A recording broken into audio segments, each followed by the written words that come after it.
Você estuda uma matéria inteira na faculdade de medicina, fecha o caderno e parece que você não lembra de mais nada. Enquanto isso, aquele seu amigo estuda muito menos tempo e no final do dia ele lembra tudo aquilo que estudou. A diferença não é a inteligência, é método. Existem duas técnicas com mais de 100 anos de pesquisa que a maioria dos estudantes de medicina ignora completamente. Hoje eu vou te explicar quais são elas, por que elas funcionam tão bem e como é que você aplica elas na sua faculdade de medicina. Meu nome é Pedro Bergo, sou médico formado pela PUC do Rio Grande do Sul e também sou residente de radiologia na USP São Paulo. Além disso, eu sou fundador da Penseira Med, a maior plataforma de revisão por flashcards para estudantes de medicina do Brasil e do mundo. E olha só, eu vou te confessar que eu passei muito tempo na faculdade de medicina sem saber direito o que eu estava fazendo. Eu não sabia como estudar direito. Então eu passava meu tempo lendo, resumindo, grifando e relendo. E eu achava que estava aprendendo porque quando eu fazia isso, esse conteúdo me parecia muito familiar. Parecia que eu sabia o que estava acontecendo ali. Mas na hora da prova, quando eu precisava evocar aquele conteúdo do zero, a informação simplesmente sumia. E demorou bastante tempo até eu entender que existem décadas de pesquisa cognitiva por trás disso, mostrando o que realmente funciona e que quase nada disso chega na faculdade de medicina aqui no Brasil. Isso é muito importante porque a faculdade de medicina tem uma quantidade de conteúdo simplesmente absurda. A gente estima que um médico precisa decorar mesmo, entre 20 e 30 mil conceitos para poder se formar no basal. E o método padrão, que é aquele método que você segue durante a faculdade de medicina, aquele método que você está acostumado de ler, reler, grifar e fazer resumo, ele é muito ineficiente. E olha só, não sou só eu te dizendo isso daqui, a gente tem décadas, como eu disse, de ciência cognitiva por trás para exemplificar um pouquinho melhor isso. Dá uma olhadinha aqui nessa pesquisa do Dunlosky. Esse estudo aqui, ele revisou 10 técnicas diferentes de estudo e classificou elas como técnicas de alta e de baixa utilidade. E o que a gente descobriu? A gente descobriu que as técnicas de baixa utilidade são grifar, reler e resumir. E aqueles de alta utilidade são o Practice Testing, que é o estudo ativo, e o Distribute Practice, que é o estudo distribuído. E aí você vai reparar aqui que as técnicas que a maioria dos seus colegas e até você usam por aí são aquelas justamente que têm a mais baixa utilidade, segundo essa pesquisa. Beleza, mas por que a gente esquece aquilo que a gente estuda na faculdade de medicina? Olha só, em 1885, um camarada chamado Hermann Ebbinghaus, ele fez um estudo para tentar decifrar como é que a nossa memória funcionava. E olha só o que ele descobriu. Ele viu que se você estudar um negócio hoje e sem nenhum método de revisão associado, você esquece mais de 50% daquilo que você estudou uma hora depois. Depois de um dia, a gente está chegando quase nos 70% de esquecimento. E depois de uma semana, você perdeu quase todo aquele conteúdo que você tinha aprendido. Isso não é um defeito, é o seu cérebro sendo eficiente. Ele descarta tudo aquilo que parece que é irrelevante para você. E o seu cérebro, ele vai decidir o que ele vai manter no HD dele com base em dois critérios: a frequência de acesso e o esforço de recuperação. Se você vê alguma coisa passivamente uma única vez e nunca mais voltar naquele assunto, seu cérebro vai entender que aquilo lá é um negócio que você não precisa decorar, que você não precisa reter e vai simplesmente apagar. Beleza, Pedro, mas e agora? Qual que é a solução para esse grande problema na medicina? A gente não pode ficar estudando e depois esquecendo tudo como se o cérebro fosse um balde furado. Existe uma solução para esse problema e o nome dela é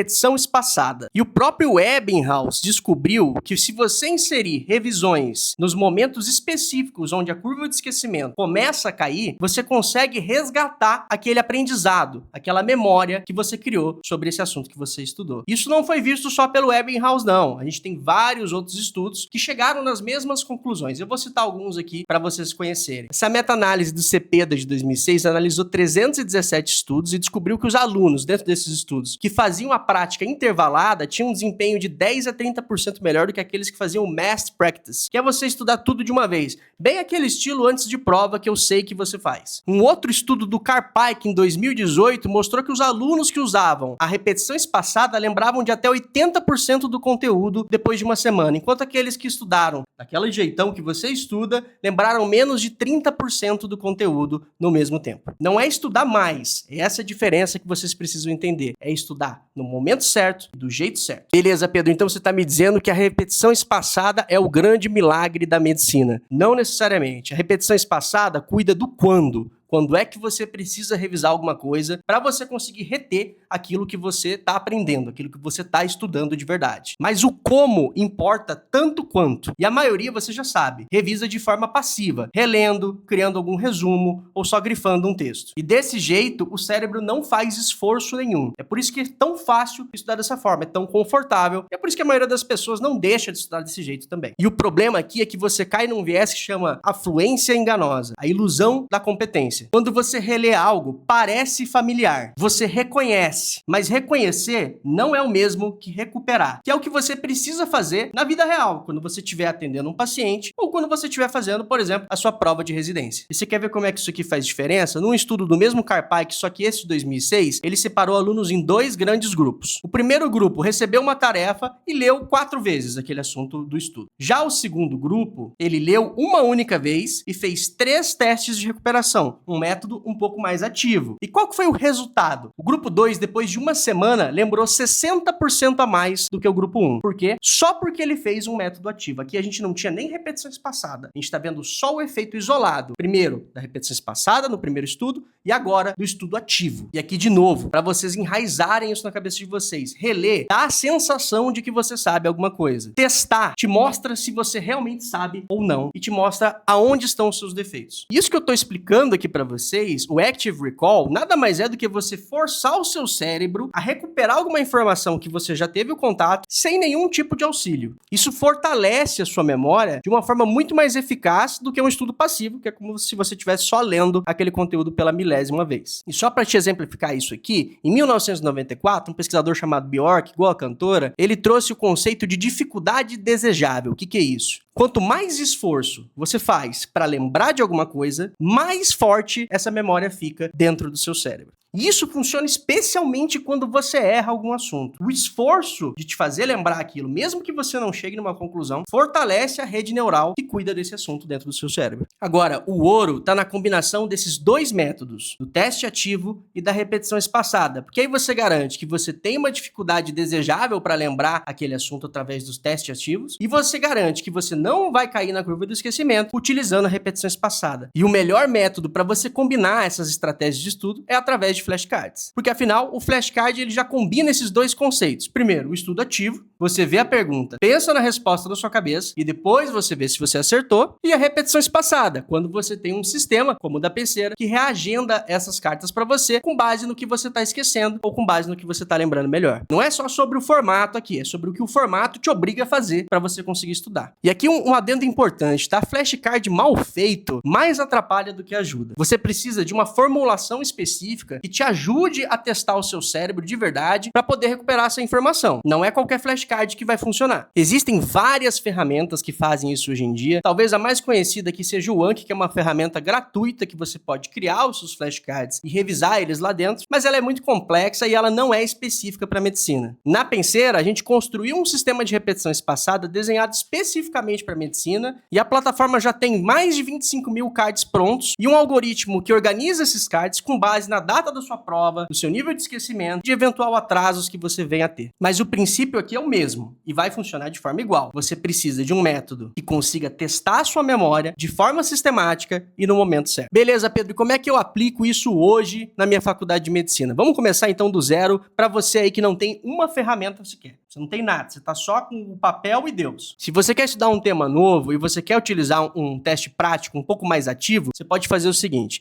em vez de você começar lendo esse material, primeiro de tudo, você fecha esse caderno, pega uma página em branco e escreve ali, como os incas e astecas, tudo que você lembra sobre esse assunto. Depois você compara esse material que você fez com o material original e tenta achar essas lacunas. Você fazer isso uma única vez não vai adiantar. Como eu te disse, você tem que fazer uma construção sistemática para você poder testar a sua memória ao longo do tempo, porque senão você faz isso hoje, mas semana que vem você já vai esquecer. Agora, para quem quer usar uma ferramenta, a gente tem aqui 2 opções. A primeira delas é o Anki, que é uma ferramenta gratuita, onde você precisa criar os seus próprios flashcards e você consegue revisar eles ali dentro, apesar de não ser uma ferramenta específica para estudantes de medicina. E a gente tem também a Penseira, que é uma plataforma paga, mas que já tem todo o conteúdo para você, mais de 25 mil flashcards prontos, feitos por especialistas e por quem realmente entende, e um algoritmo de repetição espaçada desenhado especificamente para estudantes de medicina, que entende a sua rotina. Mas o mais importante disso aqui é que, independente da ferramenta que você escolha, a consistência é fundamental. Você fazer 20 minutos minutos de flashcards todo dia é muito melhor do que você ficar lendo 4 horas por dia. Resumindo, você esquece, porque é assim que o cérebro funciona. Não é falta de inteligência, é falta de método. Repetição espaçada te diz quando estudar alguma coisa e o estudo ativo te diz como estudar alguma coisa. E juntar os dois é o que separa quem estuda muito e não tem resultado de quem consegue ter muito resultado com muita qualidade de vida. Nada disso aqui é mágica, dá trabalho, mas é ciência. É o que a gente tem de comprovado que funciona. E de novo, 20 minutos por dia valem muito mais do que aquelas 4 horas que você gasta relendo, fazendo resumo e grifando. Se esse vídeo aqui te ajudou, se inscreve no canal e segue a Penseira nas redes sociais, e a gente vai produzir muito mais conteúdo para te ajudar na faculdade de medicina, nas provas de residência e na sua vida como médico. Um grande abraço e até mais.